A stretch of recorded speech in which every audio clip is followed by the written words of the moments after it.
Ashwin sweets and snacks ப்ராடக்ட்ஸை நீங்களும் உங்க ஏரியாவில் உள்ள சூப்பர் மார்க்கெட்டுக்கு டிஸ்ட்ரிபியூட் செய்ய கால் பண்ணுங்க 9443966765. திமுகவில் அதிகாரமிக்க பொறுப்பை எதிர்பார்க்கும் கனிமொழி கருணாநிதி, அது குறித்த ஒரு அண்மை செய்தியை தற்போது பார்த்து வருகிறோம்.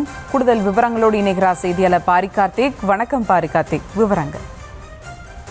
வணக்கம். திமுகவில் தோல்விக்கு பிறகு பல்வேறு மறுசீரமைப்பு நடவடிக்கைகள் நடைபெற்றும் நிலையில் திமுக அமைப்பு ரீதியாக பல மாற்றங்களை செய்து வருகிறது. மாவட்ட செயலாளர் முதற்கொண்டு கிளைக்கழக செயலாளர்கள் எண்ணிக்கையின் அடிப்படையிலும் அதே போல வயது வரம்பில் அடிப்படையிலும் பல்வேறு மாற்றங்களை தற்போது திமுக இன்றைய தினம் நடந்த உயர்நிலைக்குழு கூட்டத்தில் அறிவித்திருக்கிறது.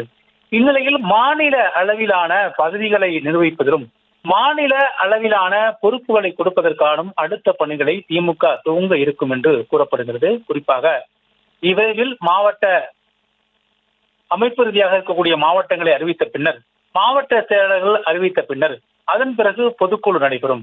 எனவே இந்த பொதுக்குழுக்கு உள்ளாக மாநில அளவிலான முக்கியமான பதவிகளுக்கான போட்டி தற்போது திமுகவில் நடைபெற்றும் நிலையில் திமுகவில் தோல்விக்கு பிறகு, அதாவது 2026 சட்டமன்ற தோல்விக்கு பிறகு தினந்தோறும் அறிவாலயத்திற்கு வந்து நிர்வாகிகளை மற்றும் தொண்டர்களை சந்தித்து வரும் கனிமொழி மாநிலத்தினுடைய முக்கிய பொறுப்பு, அதிகாரமிக்க பொறுப்பை அவர் கேட்டிருப்பதாக, தலைமையிடம் கேட்டிருப்பதாக தகவல் சொல்லப்படுகிறது.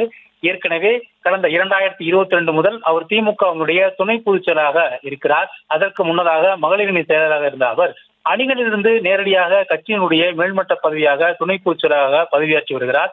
அதன் பிறகு தென்மண்டலத்தினுடைய மண்டல பொறுப்பாளராகவும், குறிப்பாக கன்னியாகுமரி, நெல்லை, தென்காசி, தூத்துக்குடி உள்ளிட்ட இந்த 4 மாவட்டங்களுடைய மண்டல பொறுப்பாளராகவும் கடந்த தேர்தலின் போது சிறப்பாக பணியாற்றி அதிக தொகுதிகளை அவர் வென்றிருக்கிறார் என்றுதான் திமுக தலைமை பாராட்டியிருக்கிறது.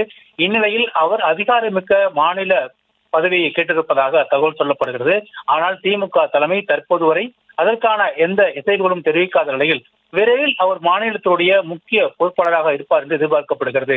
தேர்தலுக்கு முன்னதாக கூடுதல் முக்கியத்துவம் கொடுக்கப்படாத கனிமொழி அவர்களுக்கு தற்போது தேர்தல் தோல்விக்கு பிறகு கூடுதலாக முக்கியத்துவம் கொடுக்கப்பட்டு அவர் தினந்தோறும் அறிவாலயத்தில் வந்து நிர்வாகிகளும் தொண்டர்களையும் சந்தித்து வரும் நிலையில் தற்போது அவருக்கு மாநில அளவில் முக்கியமான பொறுப்பு தருவதற்கான வாய்ப்பு உள்ளதாக நமக்கு அறிவாலய வட்டாரங்கள் கூறப்படுகிறது.